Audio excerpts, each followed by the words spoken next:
Terima kasih kepada Tuhan Yesus yang ajaib, luar biasa, yang telah memberikan kesempatan ini kepada Ibu PMI dan Ibu Ruth, semua hamba-hamba Tuhan, para pahlawan Tuhan yang ada di Mahanaim. Dan hari ini biarlah apa yang menjadi pesan Tuhan, suara Tuhan kita boleh dengar bersama di dalam Kisah Rasul pasalnya yang kedua. Kisah Rasul pasalnya yang kedua, ayatnya yang pertama sampai dengan ayatnya yang keempat.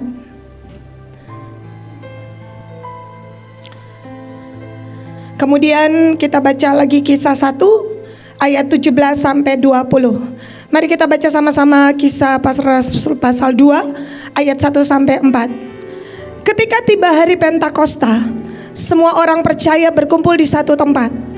Tiba-tiba turunlah dari langit satu bunyi seperti tiupan angin keras yang memenuhi seluruh rumah di mana mereka duduk. Dan tampaklah kepada mereka lidah-lidah seperti nyala api yang bertebaran dan hingga pada mereka masing-masing.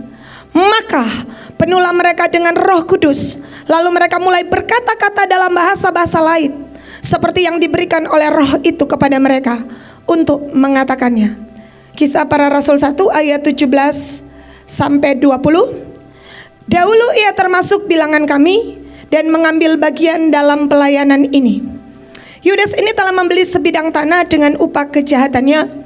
Lalu ia jatuh tertelungkup dan perutnya terbelah sehingga semua isi perutnya tertumpah keluar. Hal itu diketahui oleh semua penduduk Yerusalem, sehingga tanah itu mereka sebut dalam bahasa mereka sendiri Hakaldama, artinya tanah darah. Sebab itu ada tertulis dalam kitab Mazmur, biarlah perkemahannya menjadi sunyi, dan biarlah tidak ada penghuni di dalamnya, dan biarlah jabatannya diambil orang lain. Saudara, ada dua rumah yang digambarkan di dalam firman Tuhan ini.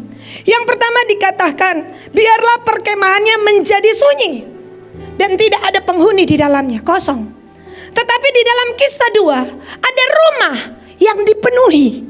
Alkitab berkata di dalam ayatnya yang kedua, Kisah 2 ayat 2, angin keras yang memenuhi seluruh rumah. Mohon ditampilkan Kisah 2 ayat 2 di slide. Firman Allah mengatakan, tiba-tiba turunlah dari langit satu bunyi seperti tiupan angin keras yang memenuhi seluruh rumah.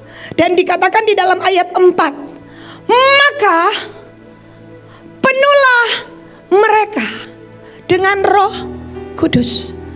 Di Kisah 1 ayat 18 ada yang dikatakan perkemahan. Bukankah kemah itu rumah? Alkitab bilang sunyi. Tetapi di dalam Kisah 2 ada rumah yang dipenuhi. Ada dua jenis rumah, tetapi yang satu sunyi, itulah rumah Yudas. Itulah hidupnya.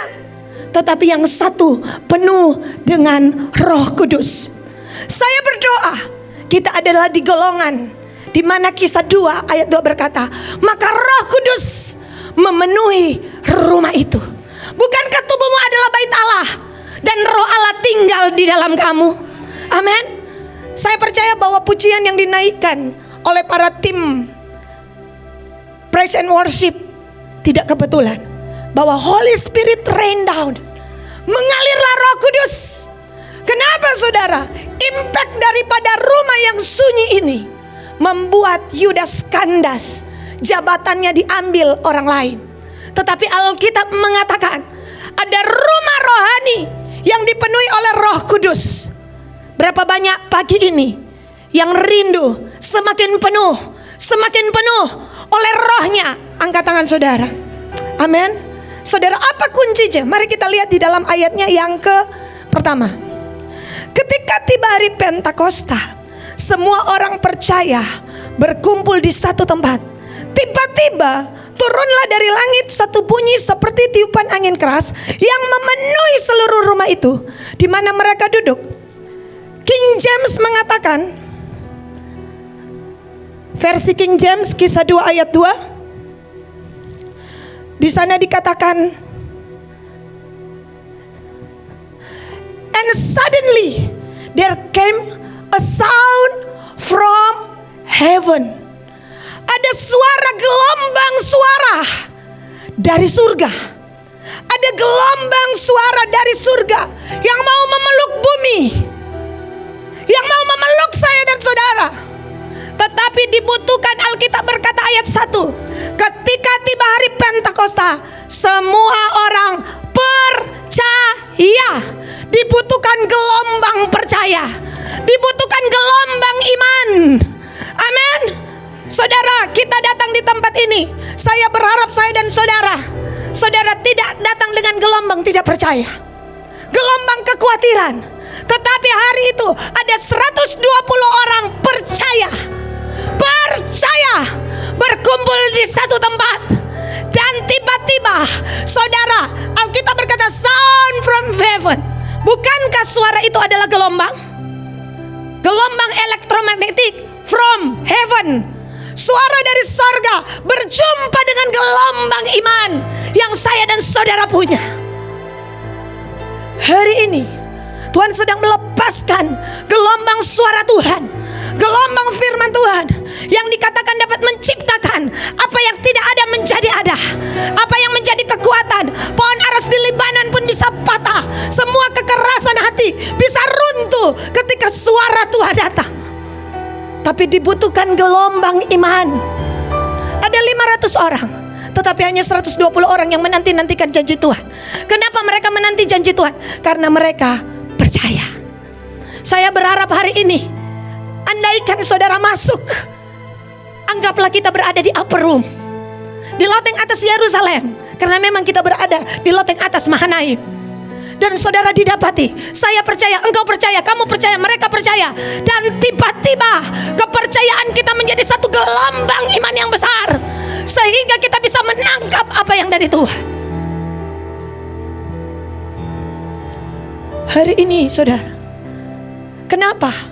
Karena satu kali ada seorang perempuan di antara orang yang berdesak-desakan. Ternyata perempuan ini mengalami sakit 12 tahun. Dan Alkitab mengatakan, semua sudah tahu bahwa segala daya upaya yang dia punya sudah dia kerahkan. Sampai satu kali, saudara, Alkitab mengatakan, dia datang dalam Markus 5 ayatnya yang ke 27-28. Kita baca sekali lagi. Dia sudah mendengar, Markus 5 ayat 27-28. Dia sudah mendengar berita tentang Yesus. Maka di tengah-tengah orang banyak, orang boleh banyak, ia mendekati Yesus dari belakang dan menjamah jubahnya. Ayat 28. Sebab katanya, asal ku jamah saja jubahnya, maka aku akan sembuh. Seketika itu juga ayat 29, berhentilah pendarahannya dan ia merasa bahwa badannya telah sembuh dari penyakitnya. Ayat 30. Mari kita baca. Pada ketika itu juga Yesus mengetahui bahwa ada tenaga yang keluar dari dirinya. Orang boleh banyak, tapi ada seorang perempuan yang mendekati Yesus dengan gelombang iman. Dia punya iman. Dan ketika dia mendekati Yesus, dia menjamah jubah Yesus dengan gelombang percaya. Maka tiba-tiba menarik, ada tenaga. Alkitab bilang, coba di slide-kan sekali ayat 30. Ada tenaga yang keluar dari dirinya. Ada energi, ada power, ada kuasa. Alkitab mengatakan apa? Ada tenaga. Ini tenaga Yesus. Ini kuasa Roh Kudus. Ini kuasa Allah yang mampu ditarik oleh seorang perempuan yang dalam keadaan sakit sangat membutuhkan, tapi dia datang kepada Yesus dengan yang namanya gelombang iman. Hari ini saya yakin hal yang sama Tuhan mau kerjakan di tengah-tengah kita. Kalau engkau dan aku datang dengan gelombang iman dan berkata, Tuhan, aku percaya, Tuhan, aku yakin, Tuhan, maka Alkitab mengatakan ada tenaga yang keluar, ada power, saudara, yang keluar dari tubuh Kristus yang datang menjamah saya dan saudara. Satu kali ada seseorang yang berhadapan. Ini kisah di pintu gerbang Samaria dalam 1 Raja-Raja 7 ayatnya yang ke-14. Di situ saudara, 1 Satu gelombang mujizat sedang Tuhan lepaskan. Alkitab mengatakan bahwa hari itu di satu negara terjadi yang namanya krisis moneter. Terjadi yang namanya orang makan tahi. Orang makan apa saudara? Tahi merpati. Kata firman Tuhan, kita lihat sejenak dalam 1 Raja-Raja pasalnya yang ke-7.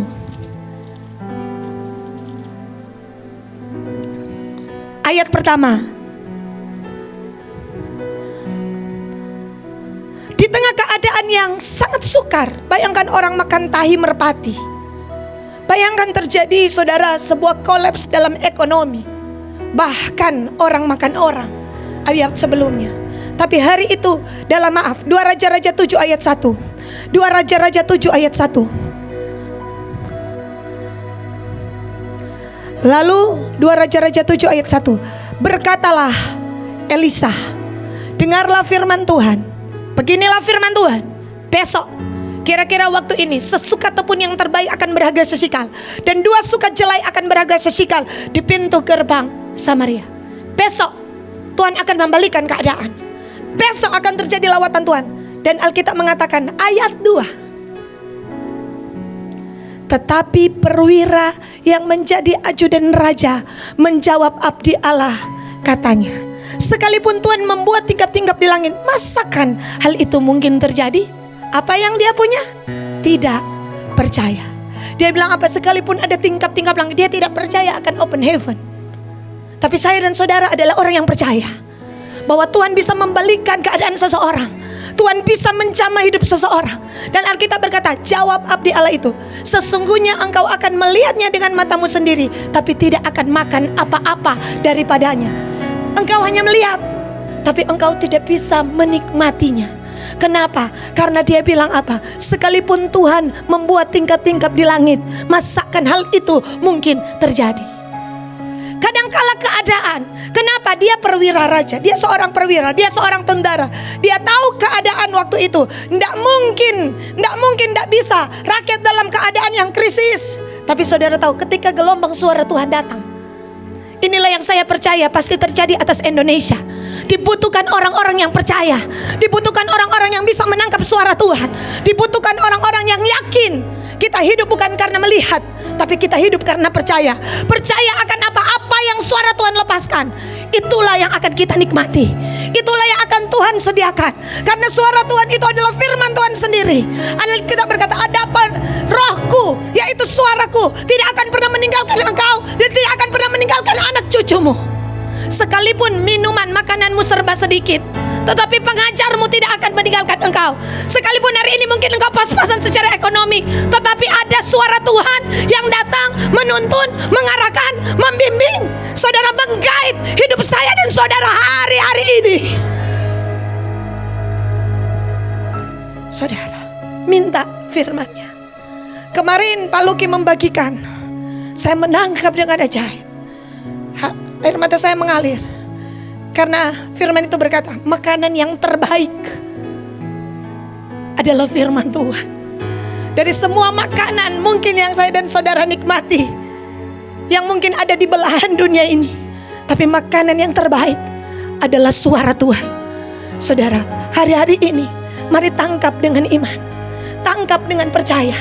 Ketika gelombang firman Tuhan datang adalah sangat bahaya jika ada orang yang main-main, jika ada orang yang tidak menangkap. Kenapa saudara? Hari itu ada seorang perempuan Sirofenesia. Dia datang kepada Yesus dengan iman, gelombang iman. Dan Tuhan berkata apa? Tidak patut, ya kan? Anjing, ya kan, di dalam Markus pasalnya yang ke-7. Ya, tetapi dia bilang apa? Anjing itu akan makan dari remah-remah yang jatuh dari meja tuannya. Kenapa dia butuh remah-remah? Karena dia lapar. Karena dia lapar. Dia berkata, sekalipun cuma remah-remah, aku butuh. Aku sadar aku tidak bisa menikmati seperti yang orang Israel nikmati, tapi aku butuh dan aku memerlukan sekalipun remah-remah. Sementara ada orang yang menginjak-injak roti, sementara yang lain sangat butuh akan firman Tuhan. Seberapa saya dan saudara butuh. Dan Tuhan berkata apa? Oleh kata-katamu itu, setan keluar dari anakmu. Ketika dia sampai di rumah, anaknya sembuh. Saudara, dia belum tiba, gelombang kesembuhan sudah sampai. Dia belum sampai, tapi gelombang imannya menyembuhkan orang yang ada di rumahnya. Saya berdoa, gelombang iman yang saya dan saudara punya, gelombang kelaparan yang saya dan saudara punya, akan menyembuhkan keluarga kita, akan menyembuhkan bangsa kita, akan menyembuhkan orang-orang yang sangat membutuhkan. Itulah sebabnya jangan menjadi biasa oleh kata-katamu. Sedangkan itu Markus 7. Saudara, ayat, sebentar saya lihat. Tiba-tiba saya ingat ayat ini. Markus 7 ayatnya yang ke 29.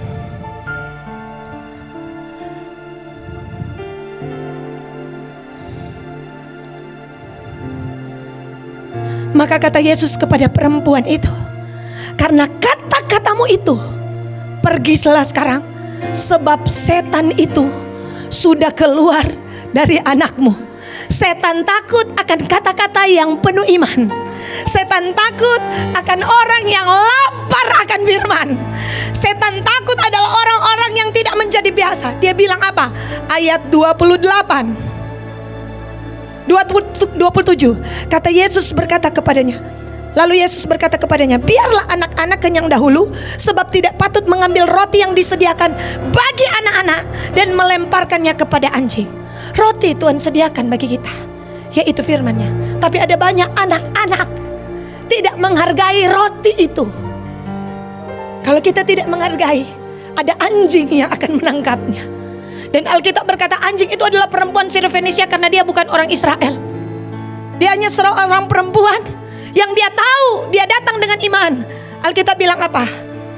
Ayat 28. Tapi perempuan itu menjawab, benar Tuhan, tapi anjing yang di bawah meja juga makan remah-remah yang dijatuhkan anak-anak.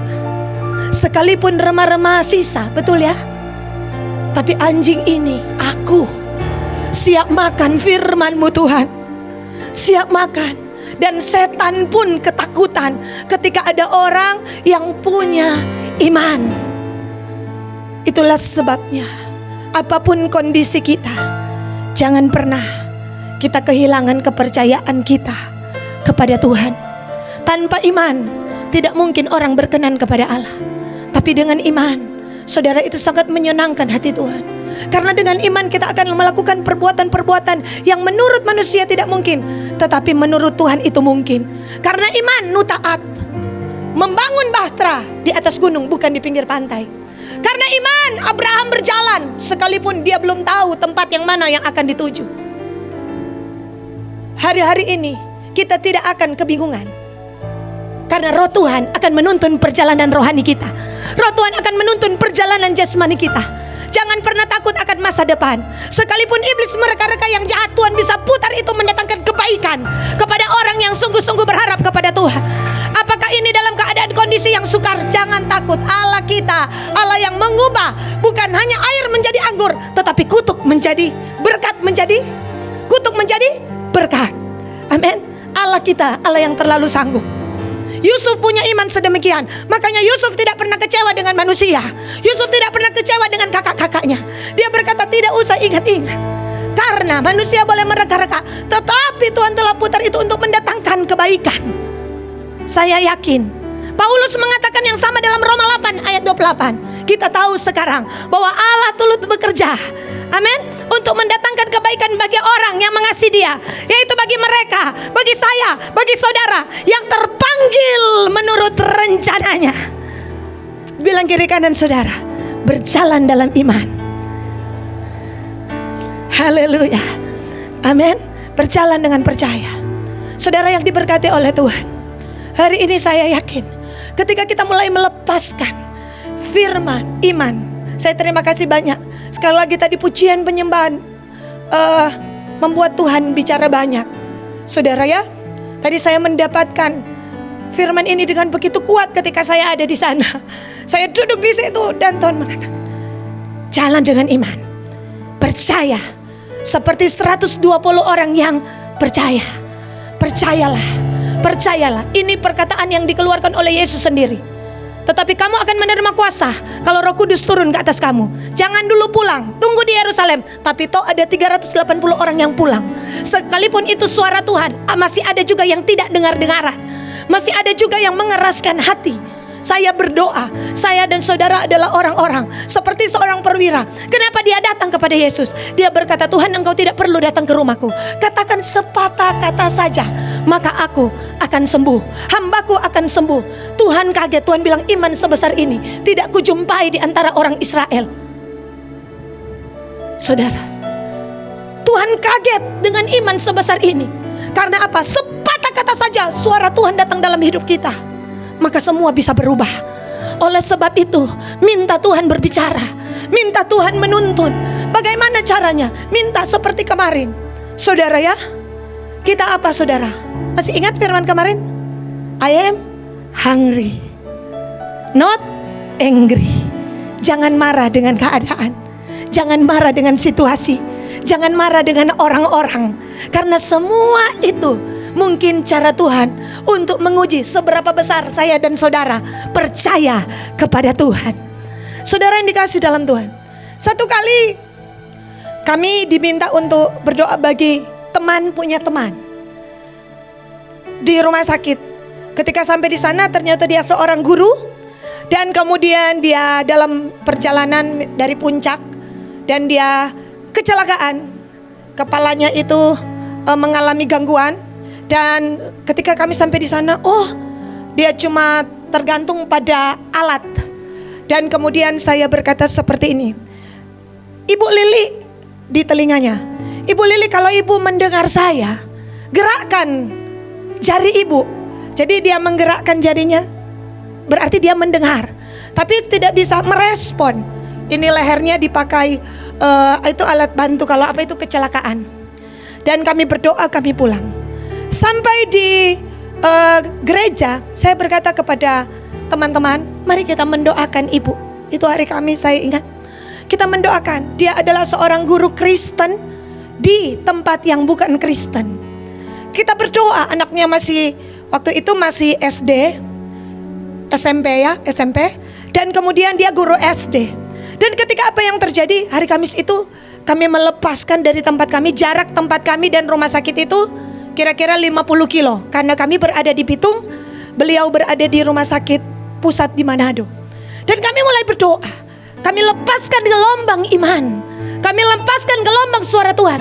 Kami perkatakan, tetapi Yesus Kristus tertikam oleh karena pemberontakan kami, kejaran yang mendatangkan keselamatan ditimpakan kepada Engkau Tuhan. Dan oleh bilu-bilu Tuhan Yesus, kami perkatakan, Ibu Lili engkau sembuh, Ibu Lili engkau sembuh. 1 jam, 2 jam, 3 jam, 4 jam. Kemudian selesai. Hari Minggu, saya pegang tangan dengan kakaknya. Saya berkata kepada bapak itu, Pak, apa kabar ibu? Apakah sudah selesai dioperasi? Lalu bapaknya bilang, sudah pulang. Saya pikir sudah meninggal. Tiba-tiba dari tempat parkir muncul seorang ibu yang digotong. Dia datang dengan miring-miring seperti gasing. Saya, Bu, Ibu Lili, dia belum mendengar saya. Iya, tiba-tiba dia bangkit. Saya bilang, hari apa itu? Hari apa itu? Itu hari Kamis. Ya, ternyata tiba-tiba malam dokter kaget, dia bangun begini, dia berkata, saya mau buang air kecil. Ya saudara, tapi memang dia masih belum ingat, tapi sudah berdiri. Jadi jalannya begini, miring kanan kiri, miring kanan kiri. Begitu rupanya kalau otak itu ada miring sedikit, jalannya juga jadi miring-miring. Puji Tuhan, otak kita masih ada di tempatnya. Haleluya. Coba lihat kiri kanan saudara, berjalan masih lurus kan? Iya saudara, benar. Jadi miring begini, duduk. Saya tahu dia tidak mendengar ini nyanyian, pujian, tapi dia ada di situ. Dan matanya seperti ini. Saudara, saya bilang, wis Tuhan, 50 kilo dari tempat ini, gelombang iman, gelombang firman menembus. Bukan karena kami istimewa, tapi kami punya kerinduan. Tuhan, taruhkan hatimu, taruhkan firman-Mu, taruhkan sesuatu kepada kami Tuhan. Kami bukan siapa-siapa, kami hanyalah seorang hamba yang ingin makan rindu. Saudara, itulah gelombang iman. Yang kedua, mari kita lihat dengan cepat Kisah Rasul pasal 2. Jadi yang pertama, mari saudara datang dengar firman. Setiap kali engkau dengar firman, datang dengan iman. Datang dengan saudara merindukan akan Tuhan. Jangan datang dengan biasa-biasa. Tapi bu, kondisi saya tidak baik. Apapun itu, engkau dan saya harus punya iman kepada Tuhan yang ajaib. Alkitab mengatakan, maka penuhlah mereka, Kisah 2 ayat 4, dengan Roh Kudus. Lalu mereka mulai berkata-kata dalam bahasa-bahasa lain. Ayatnya yang ke-11. Apa yang mereka katakan? Baik orang Yahudi maupun penganut agama Yahudi, orang Kreta dan orang Arab, kita mendengar mereka berkata-kata dalam bahasa kita sendiri tentang perbuatan-perbuatan besar yang dilakukan Allah. Saudara, tiba-tiba mereka berkata-kata dalam bahasa Jogja, Bali, ya saudara, bahasa daerah Inggris, Jerman, ini contoh. Dan saudara, itu dimengerti tentang apa? Perbuatan-perbuatan Allah yang besar. Apa yang kita tangkap, itu yang akan kita salurkan. Apa yang masuk dalam hidupmu, itulah yang akan keluar. Alkitab berkata, maka penuhlah mereka. Ketika mereka dipenuhi Roh Kudus, yang keluar adalah ucapan syukur. Yang keluar, ya, karena apa yang keluar tergantung dari apa yang masuk. Kalau yang masuk Roh Kudus, yang keluar adalah kekudusan. Yang keluar adalah ucapan syukur. Yang keluar adalah memuliakan Bapa di sorga. Kalau yang masuk roh lain, apa yang akan keluar? Biarkan diri kita dipenuhi dengan firman. Biar firman masuk, suara Tuhan masuk, pesan Tuhan masuk dalam hidup kita. Hati-hatilah cara kita mendengar, cara kita melihat. Karena jalan masuk adalah apa? Pendengaran, penglihatan, betul ya? Cara masuk di dalam apa? Roh kita. Makanya saudara, jangan terlalu banyak nonton sinetron. Sinetron yang masuk, kecemburuan yang keluar. Iya kan? Game yang masuk, apakah yang akan keluar? Mari kita jawab masing-masing.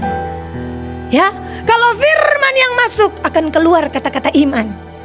Kalau firman yang masuk akan keluar kata-kata pengharapan dan kasih. Tergantung apa yang masuk, itu yang akan keluar. Jangan izinkan saring semua yang mau masuk. Makanya Ayub bilang, aku menetapkan syarat untuk mataku. Masakan aku memandang anak darah? Karena saya mengerti prinsip apa yang masuk, itu yang akan keluar. Ketika Roh Kudus memenuhi mereka, yang keluar adalah menceritakan perbuatan Allah yang dahsyat. Haleluya. Mari sentuh kiri kanan saudara dan berkata, hati-hati dengan apa yang masuk. Haleluya. Karena itulah yang akan keluar, saudara. Makanya Petrus bilang di Kisah Rasul pasal 3 ayatnya yang ke-6. Karena apa yang masuk itu yang akan keluar, dan hanya itu yang dapat kita berikan. Kisah 2, mari kita baca ini. Pak, izin. Masih boleh. Kisah 3 ayatnya yang ke-6. Tetapi Petrus berkata, emas dan perak tidak ada padaku, tapi apa yang kupunya, kuberikan padamu. Apa yang ada pada Petrus, itu yang dia berikan. Kalau dia tidak punya, dia mau kasih apa? Emas dan perak tidak ada padaku, karena dia berhadapan dengan seorang pengemis. Tetapi apa yang ada padaku, yang aku punya, kuberikan kepadamu. Apa yang dia punya? Demi nama Yesus Kristus orang Nazaret itu, berjalanlah. Ketika dia dipenuhi dengan Roh Kudus, yang keluar adalah apa? Menyembuhkan orang, memulihkan orang. Inilah yang namanya gelombang yang melanda jiwa-jiwa. Apa yang aku punya? Mari sama-sama katakan, apa yang aku punya, itu yang kuberikan. Demi nama Yesus Kristus, orang Nazaret, kukatakan kepada Indonesia, sembuhlah. Sembuhlah, amin. Kami deklarasikan pada pagi hari ini, gelombang kesembuhan terjadi. Oh, atas keluargamu, oh, atas provinsi kita, atas Indonesia terjadi. Sebab apa yang kami punya, demi nama Yesus Kristus, kami katakan, semua yang lumpuh berjalan, semua yang lumpuh rohani jasmani, oh, berjalanlah, berjalanlah. Karena kami percaya kami dipenuhi dengan Roh Allah. Saudara, dan Alkitab berkata, sound from heaven. Apa itu? Suara dari sorga. Itulah yang membuat Kisah 2 ayat 14.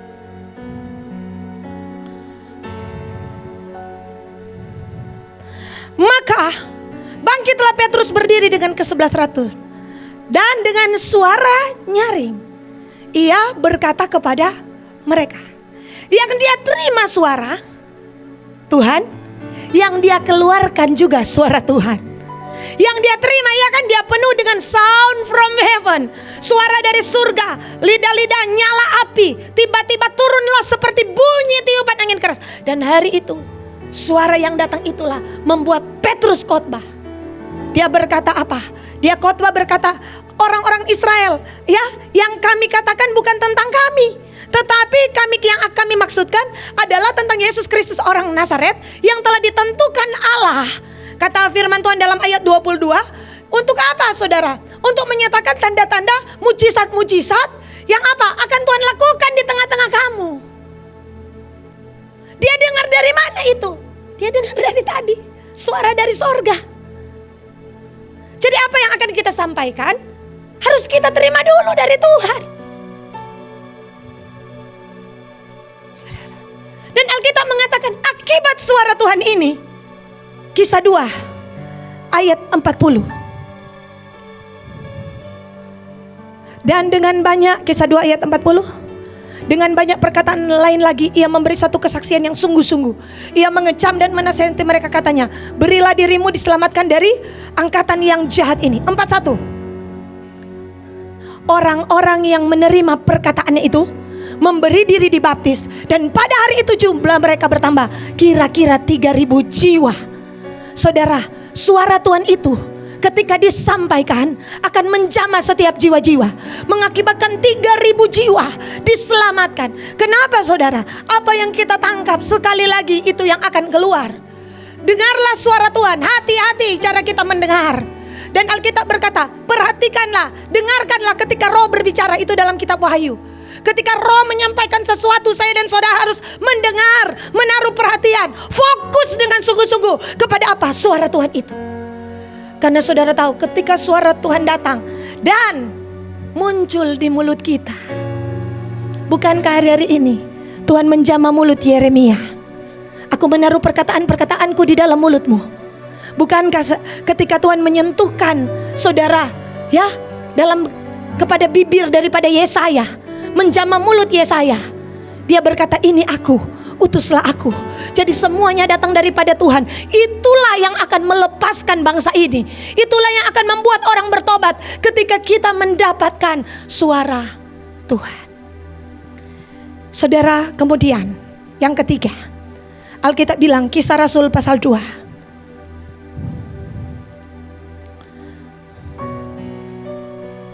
ayat 41. Orang-orang yang menerima perkataan ini memberi diri dibaptis.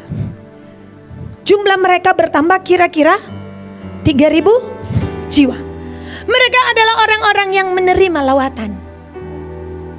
Tapi kita adalah orang-orang pembawa lawatan. 120 orang membawa lawatan, dan 3.000 orang menerima lawatan. Saya dan saudara bukan hanya menerima, tapi saya dan saudara adalah pembawa. Katakan kiri kanan saudara, pembawa lawatan. Amin. Pembawa gelombang suara Tuhan. Amin. Yang lain 3.000 Masih terbengong-bengong. Kalau saudara lihat, sebelum Petrus khotbah, yang lain termangu-mangu, yang lain terbingung-bingung. 3.000 orang bingung-bingung, saudara. Tetapi saudara, ada 120 orang yang menerima ini. Mereka bukan orang yang bingung-bingung. Bilang kiri kanan saudara, jangan bingung-bingung kau. Ya, Tuhan, ya saudara. Mereka termangu-mangu, yang lain menyindir. Bilang apa? Ini orang-orang yang mabuk anggur manis. Tapi saya dan saudara akan membawa lawatan kepada orang-orang seperti itu. Orang-orang yang bingung, orang-orang yang tadinya menyindir, mereka akan mengakui Yesus adalah Tuhan. Saya dan saudara adalah pembawa lawatan. Karena ada orang yang menjadi penerima lawatan. Ya, ketika Petrus berjalan, bayangannya menyembuhkan orang. Karena Petrus adalah seorang pembawa lawatan. Oh saudara, yang tadi dikatakan, bagaimana orang-orang yang membawa gelombang ini? Yang pertama tadi, harus adalah orang yang percaya, memiliki iman. Orang benar hidup oleh iman. Manusia tidak hidup dari roti saja, tapi hidup dari firman yang keluar dari mulut Allah. Sekalipun keadaan itu sukar. Hari ini saya bersyukur kepada Tuhan. Tambah sedikit Pak. Karena hari ini genap 10 tahun anak saya yang bungsu. Dan hari ini genap juga Tuhan memperpanjang usia saya 10 tahun. Karena 10 tahun yang lalu, makanya saya bersyukur, terima kasih Tuhan. Ternyata ini momen yang sangat luar biasa, saya boleh menyembah Tuhan. 10 tahun yang lalu dokter berkata saya harus selesai. 2 dokter, dan ketika saya selamat, mereka katakan, Bu, 2 tambah 2 berapa? Saya bilang 4. 1 tambah 1 berapa? 2. Dokter itu berkata, biarkan ibu ini terus sadar, kalau tidak dia game. Saya pikir kalau game itu apa ya? Game over maksudnya ya. Ya, jadi kemudian mereka menguyur infus. Saudara, bukan 1-2 botol, bukan 3 botol, bukan 10 botol. Saudara, terus menerus. Saudara, sampai penanganan itu selesai. Dan ketika selesai, dia berkata begini, Bu, ingat ya, ibu hampir game. Itu 10 tahun yang lalu. Tapi hari itu juga dokter mengatakan, saya berterima kasih kepada dokter itu.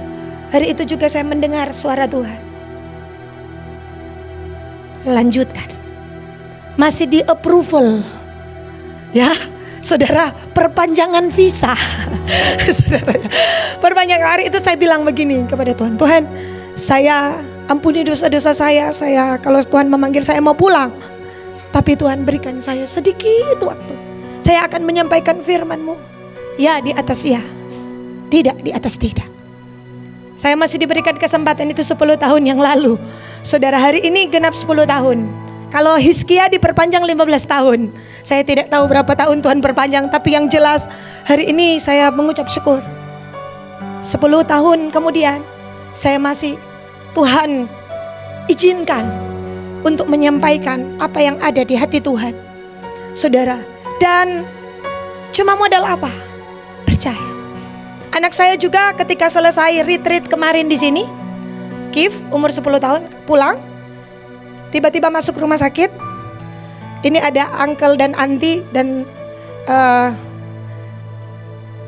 saudara-saudara yang menjaga. Dan ketika hari ketiga, saudara saya berada di gereja sedang membriefing, tiba-tiba dari kakaknya datang dan berkata, Mama cepat-cepat sudah keluar darah dari mulut.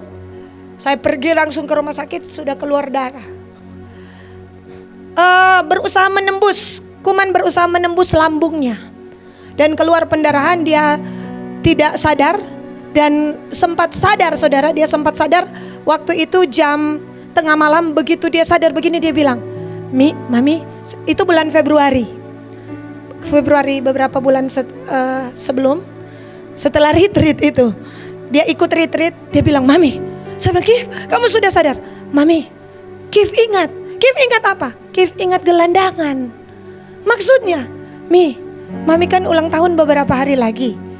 Berikan makanan kepada orang-orang susah, orang-orang miskin. Ya, kemudian dia muntah-muntah lagi. Saya bilang begini, Tuhan, ini nasar anak ini. Jadi kalau sembuh, kita akan jalani ya untuk memberi makan. Kemudian saudara, dia muntah terus. Besoknya bukan sembuh, tapi keluar darah segar. Saya di pinggir tempat tidur dan saya berdoa, Tuhan, berikan aku firman-Mu. Dokter bilang dia tidak bisa makan, tidak bisa semua, dan akan memasukkan alat. Dan muntah-muntah saja tidak bisa makan Tuhan. Apalagi ini keluar darah. Tuhan kasih firman, dalam waktu 3 hari kamu akan ke rumah Tuhan. Itu kan kepada Hizkia. Saya hitung, besoknya pagi-pagi mujizat terjadi. Tiba-tiba dia minta makan, dan pas hari Minggu dia keluar dari rumah sakit. Berikan tepuk tangan bagi Allah kita. Kita punya Tuhan yang ajaib. Secara manusia itu tidak mungkin. Malah keadaan tambah parah, malah besok langsung terjadi mujizat. Cuma apa? Iman.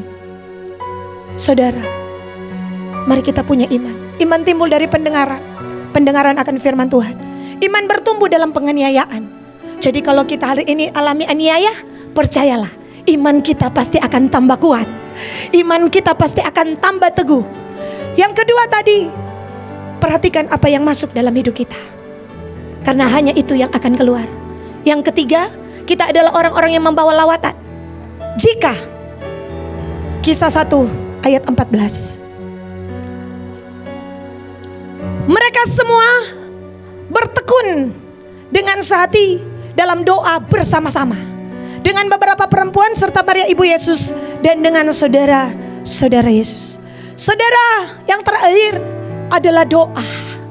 Gelombang doalah yang akan naik ke hadirat Allah. Gelombang doalah, saudara, yang akan menyapu. Mereka punya iman, tapi mereka juga berdoa. 120 orang memiliki iman yang sama. 120 orang memiliki pengejaran yang sama. Apa yang saya dan saudara kejar hari ini? Mari kita memiliki pengejaran yang sama. Sama-sama bertekun, sama-sama bersehati. Apa yang kita kejar? Paulus berkata, segala sesuatu kuanggap sampah. Yang lama biarkan saja, sebab aku memandang ke depan. Aku berlari-lari kepada apa? Panggilan surgawi. Kerinduanku adalah apa? Mengenal Dia. Apa pengejaran Paulus? Apa yang saya dan saudara kejar?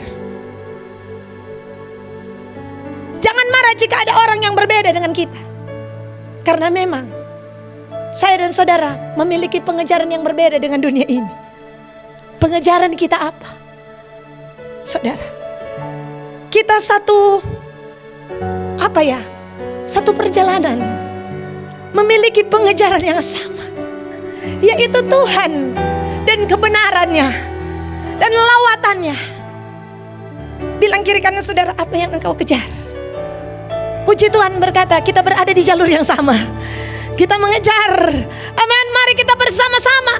Mari kita bertekun. Mari kita bersatu dalam apa? Doa, doa, dan doa.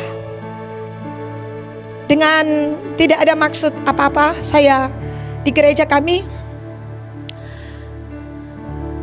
puasa Ester setiap awal bulan. Ini adalah tahun yang keempat, 4 tahun. Setiap bulan seorang pengerja bertanya kepada saya, Bu, kapan ini selesai? Saya bilang tidak akan pernah selesai sampai Tuhan datang dan melawat bangsa ini. Sebelum kami mau, ini kan tim kami mau ikut ke Israel. Jadi kita puasa Ester dulu. Kita minta Tuhan, seperti Ester merendahkan diri di hadapan Tuhan. Kami bawa bangsa kami, biarlah tongkat perkenanan dari Sang Raja diulurkan ke tengah-tengah bangsa ini, keluarga kami, dan orang-orang yang berjalan bersama dengan kami. Iya kan? Mordekai, Ester, dan seluruh mereka bersama-sama, mereka bersehati, dan mereka bertekun. Apa itu tekun? Berkelanjutan. Kira-kira seperti itu. Bulan ini, bulan depan. Makanya saya sungguh diberkati dengan firman kemarin. Diingatkan oleh Tuhan, biarkan tidak menjadi sebuah kebiasaan, tapi menjadi sebuah kerinduan. Karena apa? Gelombang doa itulah. Yesaya berjaga-jaga seorang diri, karena Israel telah berbalik ke jalan yang jahat. Hari itu dalam Yesaya 6, ada mesbah dan ada bara. Dan tiba-tiba rumah itu dipenuhi. Ya, tadi kan rumah itu dipenuhi. Tiba-tiba Allah hadir, ujung jubahnya memenuhi bait suci. Karena masih ada seorang hamba Tuhan yang masih tetap percaya, yang masih tetap menjaga mesbah. Di saat nabi lain sudah berubah menjadi nabi palsu, di saat lain sudah berhenti karena keadaan Israel begitu merosot, tapi masih ada seseorang yang percaya. Hari itu ujung jubahnya memenuhi bait suci, karena ada seseorang yang tetap menjaga mesbah itu. Itulah Yesaya, itulah hidupku, itulah hidupmu. Biarlah rumah itu untuk dipenuhi, jangan sampai kosong. Jangan sampai, untuk dipenuhi. Semua yang ada di situ harus dibawa keluar. Ketika Yesus masuk di bait Allah, dia bilang apa? Mengapa rumahku kalian jadikan sarang penyamun? Keluarkanlah, ambil itu semua dari sini. Keluarkan yang tidak berguna. Saudara, untuk Roh Kudus memenuhi hidup kita, keluarkan semua. Waktu itu ada pedagang-pedagang merpati, ada orang-orang yang berjual beli. Apa itu berjual beli? Cari-cari untung. Kalau saya ikut Tuhan, untungnya apa ya? Kalau saya melayani Tuhan, untungnya apa? Sekarang kalau tidak ada untung bagaimana?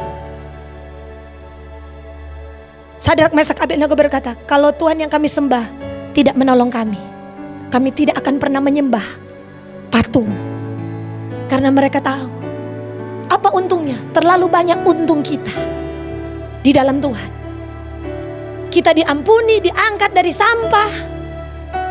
Saudara ya, kita dikasihi, dipandang layak untuk melayani Tuhan, diselamatkan. Apalagi yang kita mau minta kepada Tuhan sebenarnya. Tapi Tuhan kasih saya dan saudara otoritas, kasih saya dan saudara kuasa, kasih dan saya dan saudara keluarga, kasih dan saya dan saudara hidup sampai hari ini. Keluarkan semua itu